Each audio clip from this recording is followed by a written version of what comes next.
మొదటి కోరింది మొదటి అధ్యాయము 18వ వచనం అందరూ కలిపి చూద్దాం. సిలువను గూర్చిన వార్త నశించున్న వారికి వెరితనము కానీ రక్షింపబడుచున్న మనకు దేవుని శక్తి అయి ఉన్నది. అంతేకాదు 26 కూడా ఒక మాట 26 వచ్చిన వచనము చదువుదాం. సహోదరులారా, మిమ్మును పిలిచిన పిలుపును చూడుడి. మీలో లోకరీతి జ్ఞానులైన గనులైన గొప్ప వంశస్థులైన అనేకులను పిలువబడలేదు కానీ. చాలండి, చాలు. ఆ వచనాలు మనం చదివాము మనము. కనుక ప్రభువుని ఆరాధించడానికి మనం సిద్ధపడుతూ ఉన్నాము. మొట్టమొదటిగా మన ఏర్పాటు ఎలా జరిగింది అనేది కనుక మనం చూసినట్లయితే, లోకరీతిగా జ్ఞానులైనటువంటి వారిని, గనులుగా ఉన్నటువంటి వారిని ప్రభువు ఏర్పాటు చేసుకోలేదు కానీ నీచులైనటువంటి వారిని, ఇంకా మనకి ఎన్నికలైనటువంటి వారిని, వెర్రి వారిని, బలహీనులను ప్రభువు ఏర్పాటు చేసుకున్నారని వాక్యము సెలవిస్తూ ఉందన్నమాట.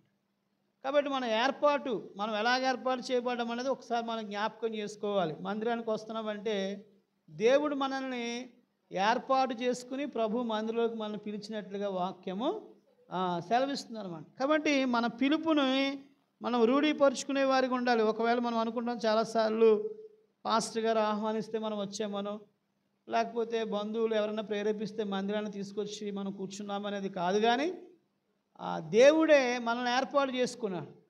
ఈ సర్వస్వాన్ని సృజించినటువంటి దేవుడు, సర్వాన్ని నిర్వహిస్తున్నటువంటి దేవుడు, సమస్తము ఆయన మాటకు లోబడి, సమస్తము ఆయన మాటకును ఆయన ఆజ్ఞను అవి గైకుంటున్నాయంట, వాటిని జరిగిస్తున్నాయంట. కనుక దేవుని చేత మనం ఏర్పాటు చేయబడినటువంటి వాళ్ళం, మనుషులు బట్టి కాదు. కాబట్టి ఇక్కడ రాయబడిన మాట మనం చూస్తే ఎప్పుడు ఏర్పాటు చేయబడ్డామని చూస్తే 139:16 దావీదు, నేను పిండముగా ఉన్నప్పుడే నీ కన్నులు 139వ అధ్యాయము కీర్తన గ్రంథము 139వ అధ్యాయము కీర్తన గ్రంథము 139వ అధ్యాయము పరిశోధన 139 16వ వచనం. నేను పిండమునై ఉండగా నీ కన్నులు నన్ను చూచెను, నియమింపబడిన దినములలో ఒకటేను కాక మునిపే నా దినములనియు. చాలండి, చూసారండి. నియమింపబడినటువంటి అంటే అక్కడ చూడబడిన పిండముగా ఉన్నప్పుడే నా తల్లి గర్భమందు నన్ను నిర్మించిన వాడవు నీవే అంటున్నాడు దావీదు. కాబట్టి దేవుడు తల్లి గర్భములో ఉన్నప్పుడే నిన్ను దేవుడు చూశాడంట. నువ్వు పిండముగా ఉన్నప్పుడే దేవుడు నేను పిండమునై ఉండగా నీ కన్నులు నన్ను చూచి నీ ప్రభువా అంటున్నాడు. కాబట్టి మన ఏర్పాటు గురించి మనం ఆలోచిస్తే ఇది యాదృచ్ఛికంగా జరిగిపోయింది కాదు. లేకపోతే కోఇన్సిడెంట్స్ అంటాం కదా, కొన్నిసార్లు మనం ఏదైనా ప్రయాణం చేస్తూ వెళ్తున్నప్పుడు ఒకసారి ఏమవుతుందంటే ట్రైన్లోనో బస్సులోనో మనకు దగ్గరైనటువంటి వాళ్ళు, మన ఇంటి పక్క వాళ్ళే సేమ్ అదే ఊరికి ప్రయాణం అవుతూ వస్తూ ఉంటారు. కానీ మనకు తెలియదు. కానీ సడన్గా చూసినప్పుడు ఇద్దరు ఒకటే పక్కన కూర్చునే సందర్భాలు కూడా మనం చూసి ఉండొచ్చు.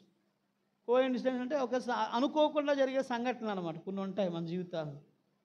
ఇది అనుకోకుండా జరిగినటువంటి సంఘటన కాదు.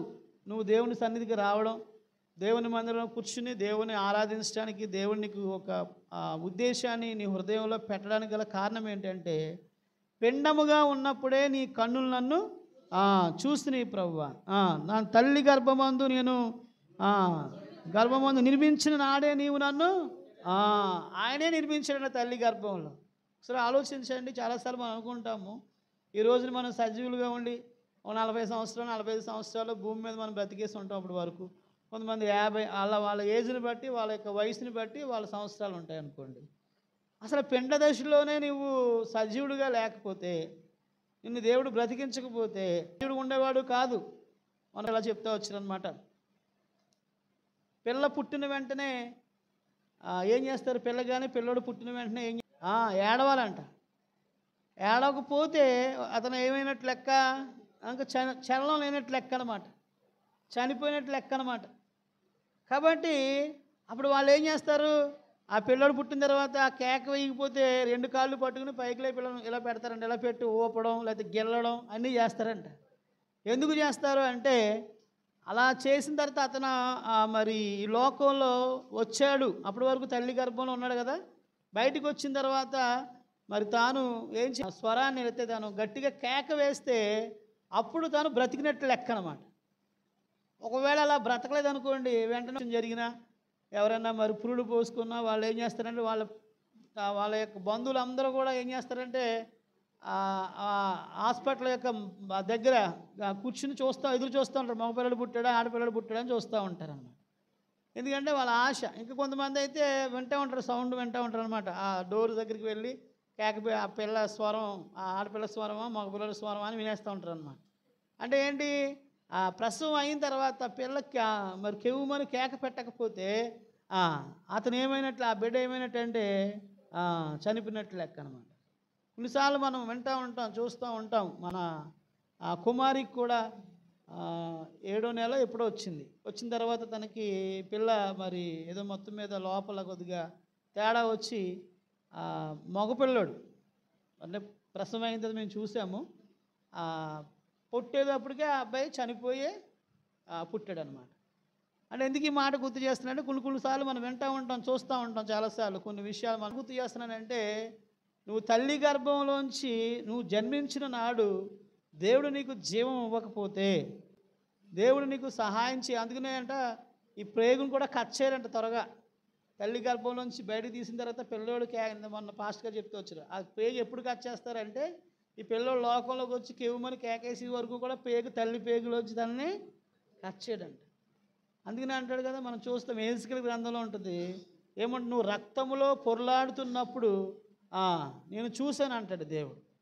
అంటే ఏంటి, మన జీవితాల్లో మనము తల్లి గర్భం దగ్గర, తల్లి గర్భంలోంచి పిండ దశలోంచి మనము మరి జన్మించిన తర్వాత ప్రభువు మనల్ని చూసి కనికరించి మన మీద ఏం చేశారంటే ఆయన మన దగ్గరికి వచ్చాడంట.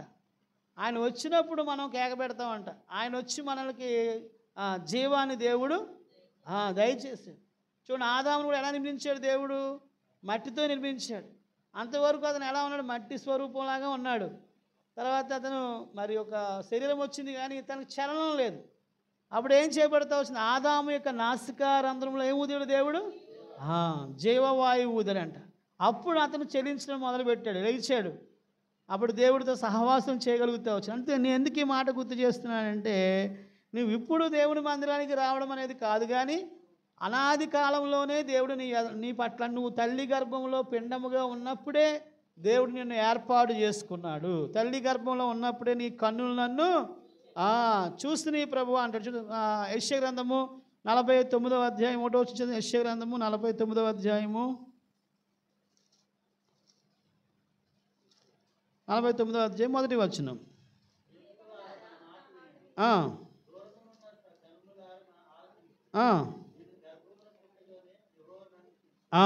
నేను గర్భమున పుట్టగానే యెహోవా నన్ను తల్లి నన్ను ఒడిలో పెట్టుకున్నది మొదలుకొని ఆయన నా నామమును ఎంత మంచి దేవుడో చూడండి. తల్లి గర్భంలోంచి నేను గర్భమున పుట్టగానే యెహోవా నన్ను పిలిచాను, తల్లి నన్ను ఒడిలో పెట్టుకునేది మొదలుకొని ఆయన నా నామమును జ్ఞాపకం చేసుకున్నాడు. చూసారా అండి, తల్లి గర్భంలో పుట్టినది మొదలుకొని దేవుడు నేను చూస్తూ ఉన్నాడు. అంతేకాదు తల్లి గర్భంలోంచి బయటకు వచ్చిన తన ఒడిలో ఉన్నప్పుడు అంట తల్లి, అందుకనే ప్రభువా నేను స్తన్యపానము చేసేటప్పుడు కూడా నీ కన్నులు నన్ను చూసినాయి అంటాడు. తల్లి పిల్లలకు పాలు ఇస్తూ ఉంటుంది కదా, ఇచ్చినప్పుడు కూడా దేవుడు మనల్ని చూశాడంట. కాబట్టి మనం ఆలోచించినప్పుడు దేవుని యొక్క ఉద్దేశము ప్రణాళిక అనేది చాలా విలువైంది. అది ఎలా జరిగింది అంటే జగత్పునాది వేయబడక మునిపే, మొదటి అధ్యాయం ఎఫెసీయుల పత్రిక 1వ అధ్యాయం 6వ వచనం రాయబడింది, జగత్పునాది వేయబడక మునిపే నీవు నన్ను క్రీస్తులో ఏర్పాటు చేసుకున్నావు అంటాడనమాట. జగత్పునాది వేయబడక మునిపే దేవుని పట్ల ఒక ప్రణాళిక కలిగి ఉన్నాడు, ఒక ఉద్దేశాన్ని కలిగి ఉన్నాడు. ఇది ఎలా జరిగిందంటే ఇందాక మనం చదివిన మాట చూస్తే దేవుని యొక్క సిలువను గూర్చిన వార్త నశించున్న వారికి వెరితనంగా ఉందంట. ఇక్కడ యేసు ప్రభు వారి గురించి ఎవరికైనా చెప్పామనుకోండి, వాళ్ళు ఎలా ఉంటారు అంటే నమ్మరు. మొన్న వారం కూడా చెప్పాను, సువార్త ఎవరికైనా చెప్తా ఉంటే ఈ రోజున ఎవరు వినలేనటువంటి వారుగా ఉంటున్నారు. సంబంధమైన దేవత వారికి మనోనేత్రుల గురిటితనాన్ని కలుగు చేసినటువంటి వాడుగా ఉన్నాడు అనమాట. అయితే గొప్ప విషయం ఏంటంటే ఆ సిలువను గూర్చినటువంటి వార్తను ప్రభువు మనకి తెలియపరిచారు. తెలియపరిచి మనం సిలువ యందు విశ్వాసం ఉంచేవారుగా ప్రభు మనల్ని చేశారు. కాబట్టి సిలువ శక్తి ద్వారా మనకు కలిగినటువంటి లాభాలు ఏంటి? మనం కొన్ని చూసాం. మనము కొంత దేవుని వాక్యాన్ని ధ్యానిస్తూ వచ్చాం. పోయిన వారం మీరు చాలామంది వచ్చారు. పోయిన వారం కూడా ఇదే మాట మీద మనం కొద్దిసేపు ప్రసంగం విన్నాము. దేవుని ఆరాధిస్తూ వచ్చు. కొన్ని ఎలాగ మనం చేయబడి గలతీయులకు రాసిన పత్రిక 6వ అధ్యాయము 14వ వచనం రాయబడింది. మనల్ని ప్రభువు సిలువ శక్తి ద్వారా ఏం చేశారో రాయబడిందో చూద్దాం. గలతీయులకు రాసిన పత్రిక, అయితే మన ప్రభు అయిన యేసుక్రీస్తు సిలువైన తప్ప మరి దేని యందును అతిశయించుకున్నట్లుగా నాకు దూరం అవునుగాక. లోకమును చూసారా అండి? అంటే మనం సిలువ ద్వారా లోకం నుంచి వేరు చేయబడ్డాం. సిలువ శక్తిని ఎరుగుట ద్వారా మనం లోకం నుంచి దేవుడు మనల్ని ఏం చేశారు? వేరు చేశాడు. అసలు సిలువ యాగమే జరగకపోతే నువ్వు లోకస్తుడిగానే జీవించే, మనందరం కూడా చెప్పే, నేను కూడా లోకస్తుడిగానే జీవించేవాడిని, లోకంలోనే ఉన్నటువంటి పరిస్థితి కలిగి ఉండేవాడిని. లోకం అనగా మనం చూసినట్లయితే ఐగుప్తుకి సాదృశ్యంగా ఉందన్నమాట. ఇశ్రాయేలు ప్రజలను ఐగుప్తు నుంచి బయటికి తీసుకురావడం కొరకు దేవుడు మోషేను పంపించాడు. మోషేను పంపించి మోషే ద్వారా అద్భుతాలు చేసి ఇశ్రాయేలు ప్రజల్ని ఏం చేశారు? లోకం నుంచి దేవుడు బయటికి రప్పించారు. అలాగే యేసుక్రీస్తు ప్రభువారు ఈ లోకానికి వచ్చిన ద్వారా నీవు లోకంలోంచి వేరు చేయబడతా వచ్చావు. లోకంలోంచి నువ్వు వేరుపరచబడడం, దేవుని సన్నిధికి రావడం అనేది సామాన్యమైన విషయం కాదు. లోకం చాలా బలమైంది. లోకం చాలా ఆశలు నీకు చూపిస్తుంది. లోక ఆశలు, బైబిల్ చెప్తా ఉంది, లోకమును దానిలో ఉన్నవన్నీ కూడా గతించిపోతాయి, కానీ నా మాటలు గతించి. చిన్న లోకంలో చాలామంది యేసు ప్రభువారి దగ్గరికి ఎందుకు రాలేకపోతున్నారు అంటే వారు ఇంకా ఆ శక్తి నుంచి బయటపడలేకపోతా వచ్చారు. ఎందుకని? వాళ్ళు యేసు ప్రభువారి యొక్క సిలువ యొక్క శక్తిని వాళ్ళు తెలుసుకోలేకపోతా వస్తున్నారు. అయితే గొప్ప విషయం ఏంటంటే నీవు నేను లోకంలోంచి వేరు చేయబడడం కోసము ఆ సిలువ శక్తి మనకు ఉపయోగపడింది. ప్రభునందు విశ్వాసం ఉంచడం ద్వారా ఇప్పుడు లోకం నుంచి వేరు చేయబడి దేవుని సహవాసానికి, దేవుని ఇంటికి, దేవుని మందిరానికి వచ్చే భాగ్యాన్ని ప్రభు మనకి దయచేస్తాడు. ఇంకేం రాయబడితే వచ్చిందంటే కొలస్సీయులకు రాసిన పత్రిక 2వ అధ్యాయము 14వ వచనం చూస్తే సిలువ శక్తి ఏం చేసిందో అక్కడ చూద్దాం. చూడండి, కొలస్సీయులకు రాసిన పత్రిక, అపరాధం వలన శరీరమందు సున్నతి పొందులుగా మీరు మృతులై ఉండగా దేవుడు రాత రూపమైన రుణముగాను మనకు విరోధముగాను ఉండిన పత్రమును మేకులతో సిలువకు కొట్టి చూసారండి. అంటే ధర్మశాస్త్రము ద్వారా వచ్చినటువంటి శిక్షను దేవుడు తప్పించాడు. ధర్మశాస్త్రం అంటే ఏంటి? మోషేకు దేవుడు అనుగ్రహించారు. పంచకాండాలు అంటారు. ఆదికాండము, నిర్గమాకాండం, లేవికాండం, సంఖ్యాకాండము, ద్వితీయోపదేశకాండం, ఇవన్నీ కూడా పంచకాండాలు, 5 కాండాలు అన్నమాట. అందులో అంతా ఏముంటుంది అంటే మనిషి ఎలా జీవించాలి, మనిషి పాపం చేస్తే మరలా ఎలాగూ ఆ పాపాన్ని పరిహారం చేసుకోవాలి. ఒక పొరపాటు చేసాడు అనుకోండి, లేకపోతే ఏదైనా అనుకున్న మాట అనుకోండి, లేకపోతే వ్యభిచరించాడు అనుకోండి, అతనికి ఏ శిక్ష వేయాలి. కుష్ఠరోగం ఉందనుకోండి, ఆ వ్యక్తిని ఎలా ట్రీట్ చేయాలి, తన సమాజంలో చేర్చుకోకూడదు, పాలానికి వెలుపల అతన్ని ఉంచాలి, మందిరంలోకి అతను రానివ్వకూడదు. ఇలాగా పాపం ఉంది. పాపం వల్ల వచ్చేటటువంటి ఆ పరిస్థితిని బట్టి అతనికి ఏ శిక్షలు వేయాలి, ఎలాగో అతన్ని శిక్షించాలనేవి మాత్రమే ధర్మశాస్త్రంలో రాయబడుతూ వచ్చిందంట. ధర్మశాస్త్రము రాయబడింది, కానీ ధర్మశాస్త్రము పాపాన్ని తీసివేయగలిగిందో చెప్పండి? మార్గాన్ని చూపించలేదు. పాపం చేస్తాడు మానవుడు, అందుకనే నీతిమంతుడు లేడు, అందరూ పాపము చేసి దేవుడు అనుగ్రహించి మహిమను పొందలేకపోతున్నారు అనే కొటేషను యేసు ప్రభువు వారు వచ్చే వరకు అలా నెరవేరుతూనే వస్తూ ఉందన్నమాట. అయితే ఆ పాపం చేస్తే దానికి పనిష్మెంట్ ఏంటో కూడా రాయబడింది. ఇప్పుడు చూడండి, లా ఉంది కదా, లా పుస్తకాలు మనకు ఇప్పుడు ఆ ధర్మశాస్త్ర అంటే మోషే ఇచ్చిన ధర్మశాస్త్ర ప్రకారంగా దాన్ని ఆధారం చేసుకుని ఇప్పుడు ఈ చట్టాలు, ఈ లా మనకి కోర్టులో లా ఉంటుంది కదా, ఆ పుస్తకాలన్నీ కూడా వాటి ద్వారా రాయబడిందని చాలామంది చెప్తారనమాట. అక్కడ దాకా ఎందుకు, మనకి కాన్స్టిట్యూషన్ రాసినటువంటి అంబేద్కర్, బాబాసాహెబ్ అంబేద్కర్ గారు కూడా బైబిల్ని వారు చదివారంట. బైబిల్ని చదవడం బట్టి కొన్ని ఆయన ఆ నిబంధనలు బైబిల్ వాక్యానుసారంగా మీరు ఎక్కువ చూసినప్పుడు, మనం చూసినప్పుడు ఆ పాపం చేసిన వాళ్ళు శిక్ష వేయాలనే మాట మనం చూస్తే బైబిల్లో ఉంది కదా, ధర్మశాస్త్రంలో ఉంటుంది ఆ మాట అంతా కూడా. ఇవన్నీ మనం చాలాసార్లు విన్న మాటలే.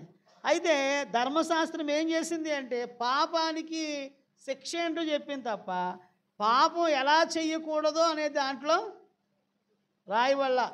అయితే పాపం నుంచి ఎలా బయటపడాలో రాయబల్ల. పాపం నుంచి ఎలాగ మనం ఇప్పుడు తప్పు చేస్తే శిక్ష పడుతుందని చెప్పింది తప్ప ఆ తప్పు అసలు చేయకుండా మనిషి ఎలా ఉండగలుగుతా ఆ శక్తి దానికి లేదు, ధర్మశాస్త్రానికి లేదు. కానీ సిలువకు ఉంది. యేసుప్రభు వారు సిలువలో మరణించడం ద్వారా, యేసుప్రభు వారు సిలువలో మన కొరకు యాగమవడం ద్వారా, యేసుప్రభు వారు మన కొరకు రక్తాన్ని కార్చడం ద్వారా మన పాపాలకు విమోచన కలిగింది. మీకు అర్థమవుతుందని చెప్పిన మాట. ఏదైనా పరిష్కారం అనేది మనకు కావాలి కానీ పనిష్మెంట్ కాదు, అంతేనా? పనిష్మెంట్ అనేది మనల్ని మార్చదు, పరిష్కారం మారుస్తుంది. అది ఎలా జరిగింది అంటే సిలువ శక్తి. అందుకనే నశించున్న వారికి సిలువ శక్తి వెర్రితనంగా ఉంది, కానీ రక్షించబడినటువంటి మనకు గొప్ప శక్తి. ఎలాగా శక్తి అంటే ధర్మశాస్త్రము యొక్క అధికారంలోంచి, ధర్మశాస్త్రము యొక్క బంధకాల్లోంచి ఆ చేవ్రాతను దేవుడు కొట్టివేసి ఏం చేస్తా వచ్చారంటే మనకి విమోచన దయచేసి మన హృదయంలో శాంతి సమాధానం దయచేసి యేసుప్రభు వారు మరణించారు.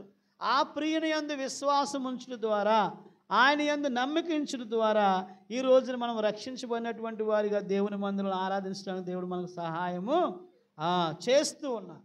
ఇప్పుడు ఇది ఎంత గొప్ప కార్యం ఒకసారి ఆలోచించండి, మీకు అర్థమవుతుందని చెప్పిన మాట. కాబట్టి ధర్మశాస్త్రం వల్ల శిక్ష ఎలా వేయాలి, ఏం చేయాలని రాయబడ్డాయి, అది కరెక్ట్ అని కాదంటలేదు. కానీ ఆ పాపం చేయకుండా ఎలా ఉండగలుగుతారు అనేది మాత్రము యేసు ప్రభు వారి ద్వారానే వచ్చింది. యేసు ప్రభు వారి సిలువ దగ్గరికి వచ్చి, ప్రభువా ఇదిగో నేను పలానా పొరపాటు చేస్తున్నాను, పలానా పాపం చేస్తున్నాను, పలానా పాపం నన్ను ఏలుబడి చేస్తుంది ప్రభు, నన్ను క్షమించు, సిలువ ద్వారా నీవు నాకు రక్షణ ఇచ్చావు కనుక ఈ పాపం నుంచి బయటపడి నాకు శక్తి ప్రభు. దేవుడు పునరుద్ధాన శక్తిని ఇస్తాడు.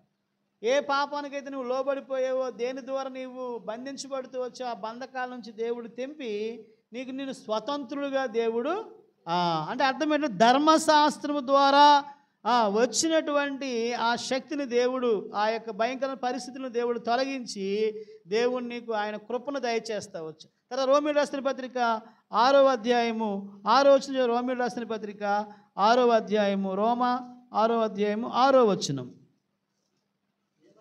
ఏమనగా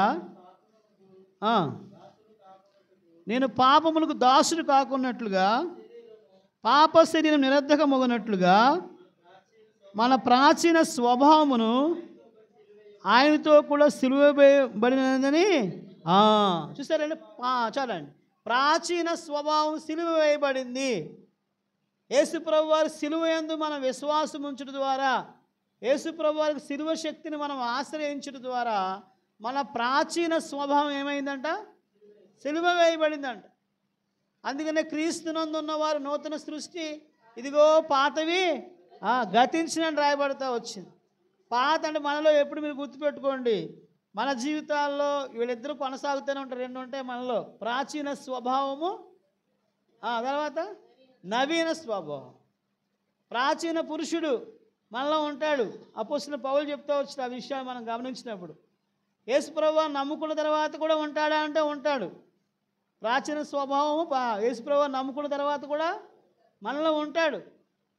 అయితే కొన్నిసార్లు అందుకనే మనము ఎక్కువగా నవీన స్వభావాన్ని, లేకపోతే యేసుప్రభు యొక్క వాక్యాన్ని వింటూ, యేసుప్రభు వారిలో భద్రం చేయబడుతూ, సంఘానికి వస్తూ, దేవుని వాక్యాన్ని వింటూ, దేవుని పాటలు పాడుకుంటూ, దేవుని సన్నిధిలో ఆరాధిస్తూ, దేవుని ప్రజలతో సహవాసం కలిగి ఉంటే నవీన స్వభావం అంతగా అభివృద్ధి చెందుద్ది అన్నమాట. సహవాసానికి ఎప్పుడైతే మనం దూరం అయిపోతూ ఉంటామో మరలా ఆ యొక్క ప్రాచీన స్వభావం మనలోనికి మరలా వచ్చేస్తాయి. మరలా పాత జీవితం మరలా మనలోనికి ప్రవేశించేస్తూ ఉంటుంది అన్నమాట. అసలు ఆ ప్రాచీన స్వభావం తొలగించడానికి, ప్రాచీన స్వభావాన్ని సిలువలో దేవుడు ఏం చేసినంట రాయబడి, మన ప్రాచీన స్వభావము మళ్ళా చదువు 6వ వచనం, ఏమనగా మనం ఇంకను పాపమునకు దాసులము, కాకున్నట్లుగా పాప శరీరము నిరర్ధకమవునట్లుగా మన ప్రాచీన స్వభావము ఆయనతో కూడా సిలువనందు విశ్వాసం ఉంచిన నీకు కలిగినటువంటి లాభం ఏంటంటే నీ ప్రాచీన స్వభావము సిలువలో ఏమైంది చెప్పండి? సిలువ వేయబడుతూ వచ్చిందంట. యేసుప్రభువు వారు మరణించడం ద్వారా, ఆయన సిలువ వేయబడి ద్వారా నీ ప్రాచీన స్వభావం అంతా మార్చబడి నువ్వు నూతన వ్యక్తిగా మార్చబడుతూ వచ్చావు. దేవుని మందిరానికి వచ్చి దేవుని ఆరాధించే కృప నీకు దేవుడు దయచేస్తావు. కాబట్టి సిలువ శక్తి పోయిన వారం మళ్ళా చూస్తున్నాం, 1:18 రాయబడింది, నశించుచున్న వారికి వెర్రితనంగా ఉందంట. రక్షించబడేటటువంటి మనకి దేవుని శక్తి అని రాయబడి, ఆ శక్తి ద్వారా కలిగినటువంటి గొప్ప లాభాలు ఏంటో మనం చూస్తాం. లోకం నుండి మనం వేరు చేయబడతా వచ్చాం. గలతీయులకు రాసిన పత్రిక 6:14 రాయబడింది, లోకం నుంచి మనం వేరు చేయబడ్డాము. రెండవది, ధర్మశాస్త్రం యొక్క అధికారంలోంచి మనం బయటికి తీసుకురాబడ్డాం. ఇప్పుడు ధర్మశాస్త్ర ప్రకారంగా మనం నీతిమంతులుగా చేయబడలేదు. బాగా గుర్తుపెట్టుకోవాలి. మనం ధర్మశాస్త్రంగా నీతిమంతులుగా చేయాలంటే చాలా చేయాలి. బోళ్ళు అర్పణలు అర్పించాలి. మన ఆస్తిలో మనం ఆస్తి అంతా అర్పించేసినా మనం నీతిమంతులు అనే బిరుదు ధర్మశాస్త్రం ద్వారా మనకు రాదు. అందుకనే యేసుప్రభువు వారు కృప చేతనే మీరు రక్షించబడ్డారు తప్ప ధర్మశాస్త్రం ద్వారా మీరు. అందుకని ధర్మశాస్త్రము మోషే ద్వారా అనుగ్రహించబడింది, కృపయు సత్యము యేసు ప్రభు వారి. యోహాను సువార్త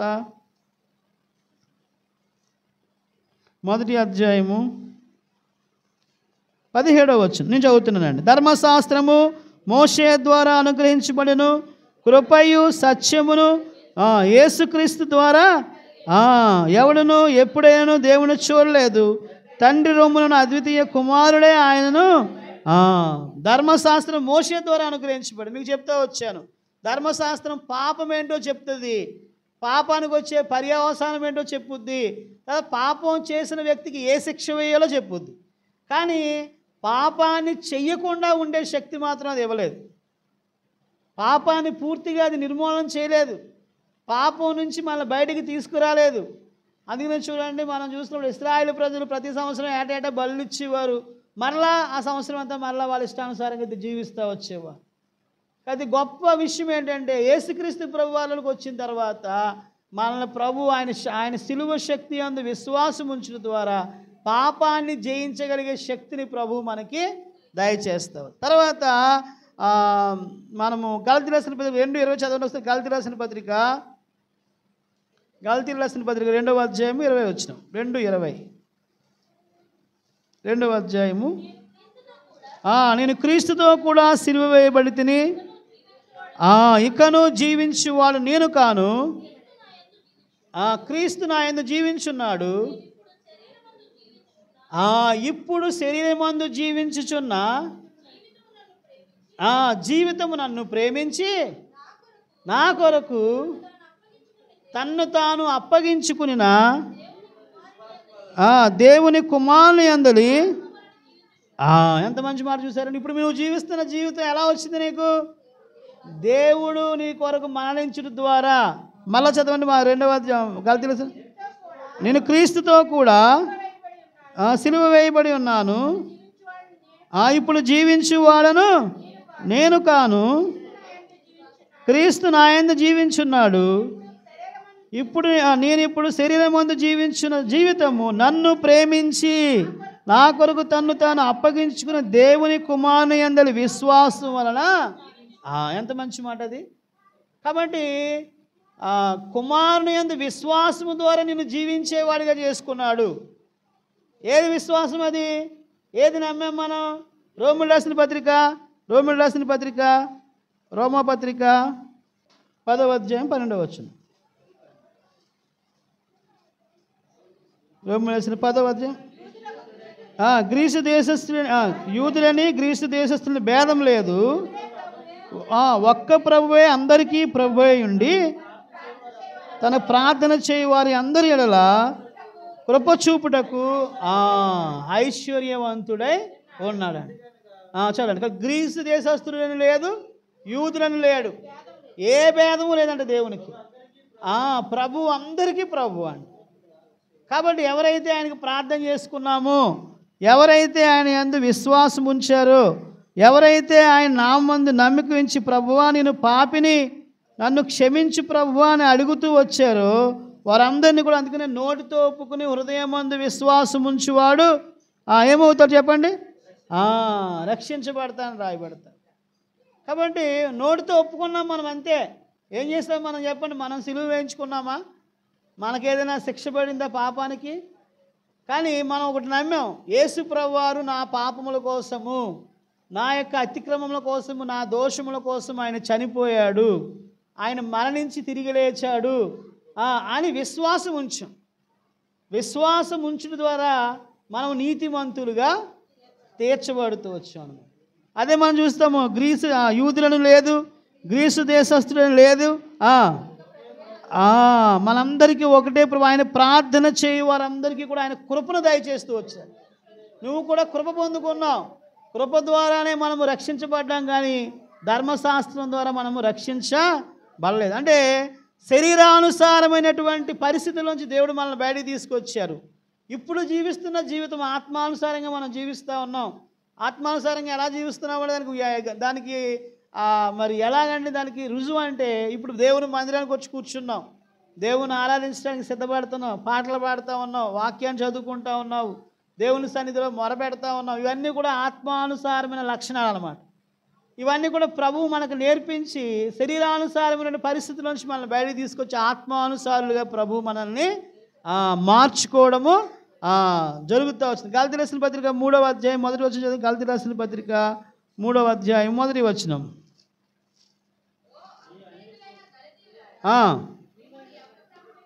ఎవరు భ్రమపెట్టినో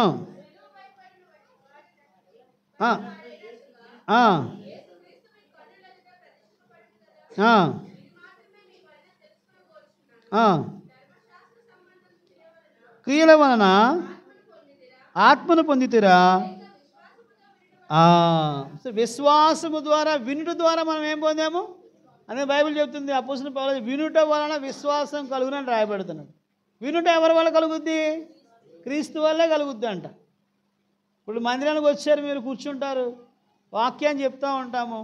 దేవుని మాటలు వింటేనే కదా యేసు ప్రభువు వారు మరణించారనే విశ్వాసం మీలో కలిగింది. అసలు ఆ వినడం కూడా ఎలా జరుగుద్ది? యేసు ప్రభువు వారి ద్వారా నువ్వు ఆ మాటలు వినాలని దేవుడు నిన్ను ఒక సంకల్పం ఉంటుంది, ఒక ఉద్దేశం ఉంటుంది, ఒక ప్రణాళిక ఉంది నీ జీవితంలో. వినటం వల్ల విశ్వాసం కలిగిందంట. వినేటటువంటి భాగ్యాన్ని కూడా ఎవరిచ్చారు? దేవుడు ఇచ్చాడు. ఇప్పుడు చాలా బిజీ షెడ్యూల్ అయిపోయినాయి అందరికీ. అసలు యేసు ప్రభువు బిజీ అంటే ఏంటి చెప్పండి? బీయింగ్ అండర్ ఇన్ యోక్ అంట. అంటే ఏంటి? సాతాను యొక్క కబంధ హస్తాల కింద నలిగిపోతూ ఉన్నారంట. దేవుణ్ణి తెలుసుకునేటటువంటి, దేవుని వాక్యాన్ని చదివేటటువంటి భాగ్యం లేదు మానవులకు. చూడండి, చాలాసార్లు మనం ఫోన్ చేసాం అనుకోండి, అవుట్ ఆఫ్ రీచ్ అంటారు అనమాట. లేకపోతే దిస్ నెంబర్ నాట్ ఏదో అంటారు కదా, ఏమంటారు, నాట్ రీచబుల్ అంటారు. దేవుడు కూడా నీకు ఫోన్ చేస్తూ ఉంటాడు. దేవుడు కూడా చాలాసార్లు నిన్ను కలుసుకోవాలని, నీతో మాట్లాడాలని దేవుని సేవకులు పంపిస్తూ ఉంటారు. మందిరానికి వెళ్ళమని కొన్నిసార్లు దేవుడు నీకు ప్రేరేపణ కలిగిస్తూ ఉంటాడు. దేవుని మందిరానికి వెళ్ళి కూర్చుని దేవుని వాక్యాన్ని వినమని నీలో హృదయంలో ప్రేరేపణ కానీ కొన్నిసార్లు మనకున్న బిజీ షెడ్యూల్ని బట్టి ఏం చేస్తూ ఉంటామంటే దేవుని మందిరానికి మనం వెళ్ళలేనటువంటి దేవుని వాక్యానికి దేవుడు కొన్ని కాల్ చేస్తా. అందుకని ఆకాశము ఆలకించుము, భూమి చెవియొగ్గుము, నేను పిల్లలను పెంచి పెద్దవారిగా చేసి వారు నా మీద ఏం చేశారు? తిరగబడ్డారంట. ఇంకా మనిషికి చెప్పి చెప్పి చెప్పి మనుషులు లోబడడం లేదని ఇంకా ఆయన ఆకాశానికి భూమికి చెప్పుకున్నాను అనమాట. వీళ్ళని పెంచి పెద్దవారిగా చేసి కానీ వీరు నా మాట వినకపోతిరి అంటున్నాడు అనమాట. కాబట్టి విధేయత అనేది మనకు ఎలా వచ్చింది? దేవుని వాక్యాన్ని వినేటటువంటి భాగ్యాన్ని, అందుకనే బైబిల్లో చెప్పిన మాట, దేవుని వాక్యమును మనం వినగలిగే భాగ్యాన్ని ప్రభు మనకు దయచేశారు. కాబట్టి మరి అనేక మంది చూడాలనుకున్నారంట యేసు ప్రభు వారిని. ఎవరు? మనకంటే ముందున్నటువంటి అబ్రహాము, ఇస్సాకు, యాకోబులు వీళ్ళందరూ చూడాలనుకున్నారు, కానీ ఆయన చూడలేకపోతే వచ్చారు. అయితే మళ్ళీ వాళ్ళు కలుసుకుంటారు, పరలోకంలో వాళ్ళు కలుసుకుంటారు. కానీ ఇప్పుడైతే మనకి దేవుడు వాక్యానుసారంగా దేవుడు మనతోటి మాట్లాడుతూ ఉన్నారు, మనల్ని దర్శిస్తూ ఉన్నారు. ఆయన బిడ్డలుగానే సొత్తుగా స్వకీయ సాంపాద్యంగా ప్రభు మనల్ని. ఈ విధేయత ఎలా వచ్చింది అంటే యేసుక్రీస్తు ప్రభువారు సిలువ ద్వారా మనకు వచ్చింది. యేసు ప్రభువారు మరణమందు విశ్వాసం ఉంచడం ద్వారా దేవునికి మనం లోబడతా వచ్చాము. నేను సేవకుల మీటింగ్కి వెళ్ళినప్పుడు ఒక సేవకుడు ఇలా అంటూ వచ్చారు, అసలు నేను ఎవ్వరికీ వంగేవాడిని కాదండి, నేను ఎవ్వరికీ కూడా లోబడేవాడిని కాదు, ఎవరి మాటకి అసలు నేను విధేయత చూపించేవాడిని కాదు. నా తల్లిదండ్రులకి చూడండి, బైబిల్లో కూడా చూస్తే అపోస్తలుడు పౌలు నేను హింసకుడును, దోషకుడును, హానికరుడును అంటాడు. కాబట్టి అలాగ ఆయన జీవిస్తూ వచ్చేవాడంట. ఎవరి మాటలు లెక్క చేసేవాడు కాదంట, అసలు ఎవరి దగ్గర తల ఉంచేవాడు కాదంట. చాలామంది అంటారు అంట, ఏంటో ఆయనకి ఆయనే, కొంతమంది అంటారు కదా, నాకు నేనే రాజు అంటారు, నీకు నువ్వే కింగ్ అంటారు కొంతమంది. మోటివేషన్ స్పీకర్స్ ఎలా చెప్తూ ఉంటారు అనమాట, మీకు మీరే కింగులు, మీ జీవితాల్లో మీరే గొప్పవాళ్ళు, మీరు ఎవరి దగ్గర తల ఉంచకూడదు, ఏది ఎవరి మాట మీరు వినకూడదు అంటారు. కానీ బైబిల్ అలా చెప్పట్లేదు. బైబిల్ చెప్పే మాట ఏంటంటే దేవుడికి లోబడాలి మనం, అది అపవాది చేసే పని. కానీ దేవుడికి నువ్వు ఎప్పుడైతే లోబడతావో, దేవుడిని తన కృప కొరకు వేడుకుని వారి యందు ఆయన ఆనందించువాడై 140 చూడండి కీర్తన గ్రంథము, మనిషి యొక్క కాలు శక్తిని బట్టి దేవుడు సంతోషించడంట. చూడండి ఆ మాట చూసుకుని మనం ఆరాధనలోకి వెళ్తాము. 147వ అధ్యాయంలో ఉంటుంది ఆ మాట, కీర్తన గ్రంథము.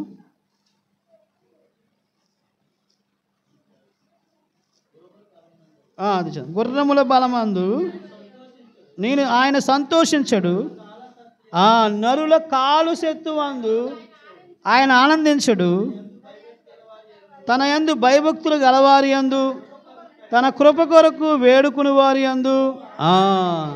చూసారా అండి, యవనస్తులు కాలు నిలబడదు. కొద్ది వయసు వచ్చిందనుకోండి, కొంచెం కాలు నొప్పులు వచ్చి భయపడతారు. కానీ కొంత మనిషి ఎలా ఉంటాడంటే తన బలం మీద, తన శక్తి మీద తను ఆధారపడుతూ ఉంటాడు. తనకున్నటువంటి కాళ్ళ శక్తిని బట్టి నేను ఏదైనా చేయగలుగుతాను, నేను ఏదైనా సాధించగలుగుతాను, నా ఒకవేళ అప్పు 10 లక్షల అప్పు 20 లక్షల అప్పు నేను తీర్చేసుకోగలుగుతాను అనేటటువంటి ఆలోచనతో మనిషి ముందుకు వెళ్ళిపోయేవా. అయితే బైబిల్ చెప్తా ఉంది, అలాగా అతిశయించేవాని బట్టి దేవుడు ఆనందించదు. అక్కడ రాయబడిన మాట అది, తన యందు భయభక్తులు గల వారి యందు తన కృప కొరకు కనిపెట్టుకుని వారి యందు యెహోవా ఆనందించువాడై ఉన్నాడు. చాలండి. ఎవరి యందు? గుర్రముల బలముల యందు ఆయన ఆనందించడంట. నరుల కాలు శక్తువును బట్టి ఆయన ఆనందించడు, కానీ ఆయన కృప కొరకు వేడుకుని వారి యందు ఆయన. ఎవరు ఆయన కృప కొరకు వేడుకుంటారు చెప్పండి? ఎవరు ఎవరు ఎవరు వేడుకుంటారు? విధేయత వచ్చినప్పుడే కదా, విధేయత కలిగినప్పుడే కదా. దేవుడు నా కొరకు చనిపోయాడు, ఆయన సర్వశక్తిమంతుడు, నా ప్రార్థన ఆయన ఆలకిస్తున్నాడు, ఆయనకు జవాబిస్తున్నాడు, ఆయనకు వేడుకుంటే నా ప్రతి అవస్థతో దేవుడు తీరుస్తాడు అని అలా అనుకున్నవాడే దేవుని సన్నిధికి వచ్చి మోకరించగలుగుతాడు, దేవుని సన్నిధిలో ప్రార్థన చేయగలుగుతాడు, దేవునికి తను తాను అప్పగించుకోగలుగుతాడు. లేని వాళ్ళు ఎలా ఉంటారు అంటే లోకంలోనే ఉండిపోతూ ఉంటారు. లోకమును బట్టే వాళ్ళు ముందు కొనసాగిపోయి. అంటే ఇక్కడ విధేయత అనేది ఎలా వచ్చింది నీకు నాకు అంటే ఎలా వచ్చింది? సిలువ శక్తి యందు విశ్వాసం. అందుకని సిలువను కూర్చున్న వార్త నశించున్న వారికి వెర్రితనంగా ఉంది, కానీ రక్షించబడుతున్న వారికి దేవుని శక్తి. మనం ఎలా ఏర్పాటు చేయబడ్డాం కూడా తెలియదు. మనం పిండ దశలో 139:16 చదివాము. నువ్వు పిండముగా ఉన్నప్పుడే నా ప్రభువా నేను పిండ, నా కన్నులు నిన్ను చూసి నీ ప్రభు అని చదివాను. తల్లి గర్భంలో యెషయా గ్రంథం 49, మరొకసారి చదువుదాం అన్నమాట. యెషయా గ్రంథం 49వ అధ్యాయము మొదటి వచనం. సరే యెషయా గ్రంథము 49 మొదటి వచనం.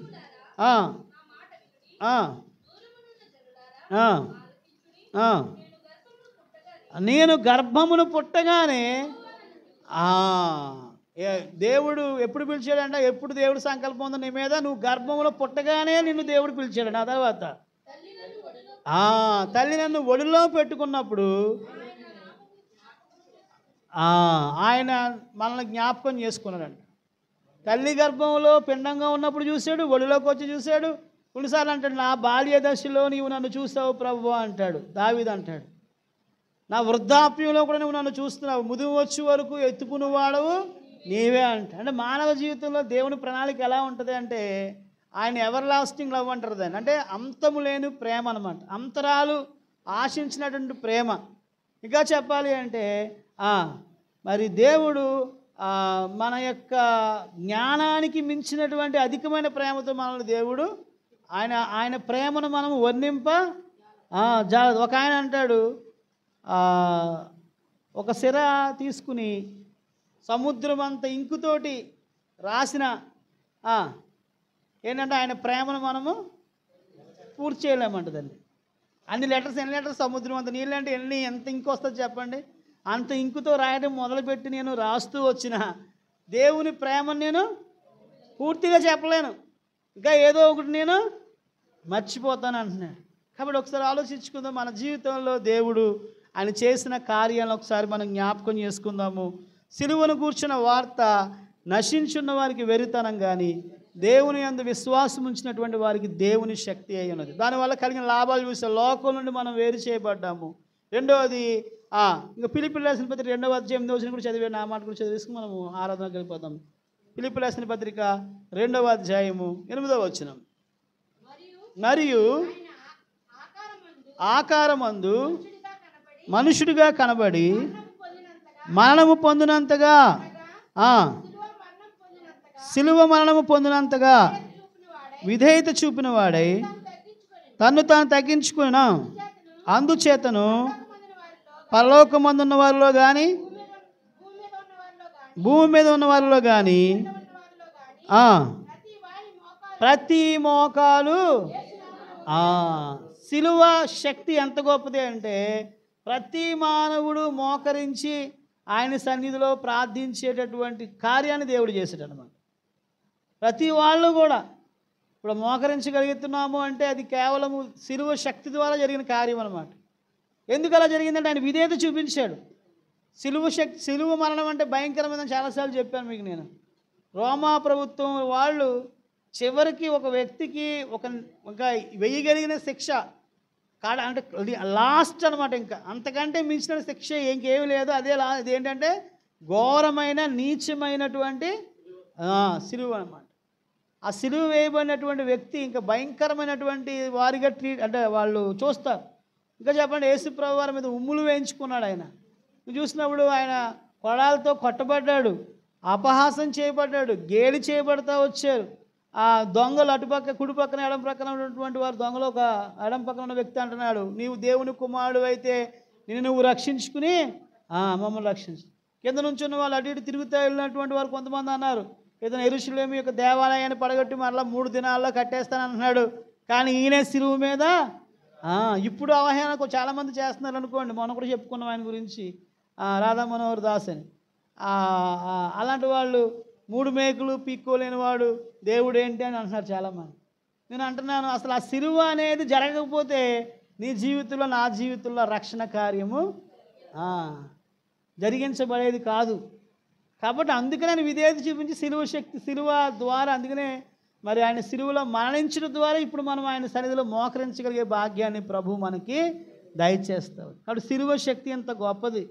కాబట్టి మనం ఆ సిలువ యొక్క యాగాన్ని గుర్తించి మనం ఆయన ఆరాధించేవారిగా మొట్టమొదటిగా చూస్తున్నాం. మనము లోకం నుంచి దేవుడు వేరుపరిచాడు, ఆయన సన్నిధిలో మోకరించేలాగా మనల్ని ప్రభు తీర్చిదిద్దుకున్నాడు.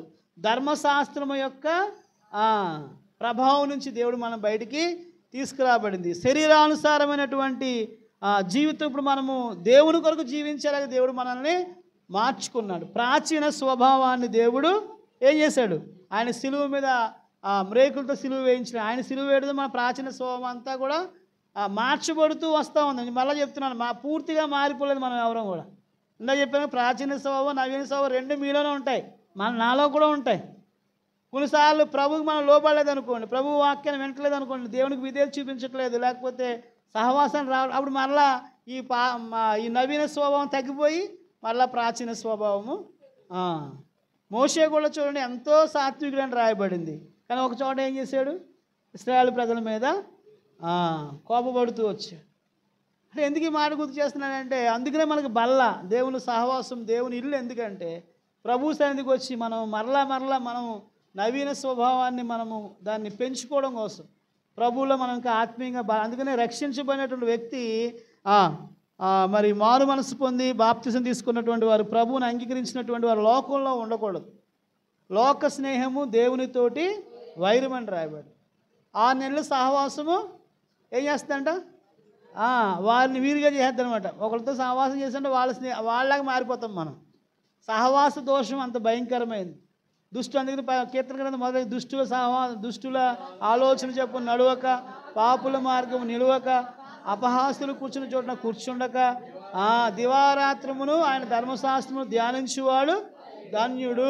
అతను ఎలా ఉంటాడు, అతను నీటి కాలువన వారబడిన నాటబడిన వాడై తన కాలమందు ఫలమిచ్చు చెట్టు వలె ఉంటాడండి. ఎంత మంచి మాట అది. దుష్టులు అంటే లోకంలో ఉన్న వాళ్ళు, మనం ఒకళ్ళు దుష్టత్వం ఉన్నవాళ్ళు నేను కాదంటలేదు, కానీ ప్రభు మనల్ని మార్చుకున్నారు కనుక మనం ప్రభు మందిరానికి ఇంకా వచ్చేసి ప్రభుతో సహవాసం చేస్తా. తన కాలమందు ఫలమిచ్చు చెట్టు వలె. అదే ఎక్కడ ఉంటాడంటే నీటి కాలువల యోర నాటబడినవాడే. కానీ అంత భాగ్యాన్ని ప్రభు ఇచ్చారు కనుక ఈ విషయాన్ని జ్ఞాపకం చేసుకుంటా ప్రభు సన్నిధిలో మనం ఆయన ఆరాధించి మహింపరుద్దాము. నేను 3వ పాటకు వచ్చిన వాళ్ళకి ఆరాధన చేయాలని చెప్పాను. అది ఈ వారాన్ని నేను సవరించుకుంటున్నాను. ఇది ఫస్ట్ రోజు కాబట్టి అందరూ వచ్చిన వాళ్ళందరూ కూడా క్లుప్తంగా ప్రభు సన్నిధిలో ఆరాధించడానికి ప్రయత్నం చిన్నగా మరి ప్రభు సన్నిధిలో ఆరాధిద్దాము. ఎందుకంటే టైమింగ్స్ మార్చుకున్నాం. మిమ్మల్ని 12:30 కల్లా ఇక్కడి నుంచి పంపించేయాలనేది మా ఆలోచన. ఎందుకంటే ఎండాకాలం వచ్చేస్తుంది కాబట్టి చాలామంది దూరం నుంచి వచ్చే వాళ్ళు కూడా కొంచెం ఇబ్బంది పడుతున్నారు కాబట్టి మనం మార్చుకున్నాం కాబట్టి చాలామంది సహకరించి వచ్చారు. అయితే ఆరాధనలో కూడా మనము క్లుప్తంగా ప్రభువుని ఆరాధించి మహింపరుస్తాము. తర్వాత మనము 2వ వర్తమానాన్ని కూడా వింటాము. ఒక పాట పాడుకున్న తర్వాత ఇవన్నీ విషయాలు మనకు తెలుస్తున్నాయి కాబట్టి ప్రభు సన్నిధిలో మనము వినబడిన వాక్యానుసారంగా ప్రభు నామాన్ని ఘనపరుద్దాం.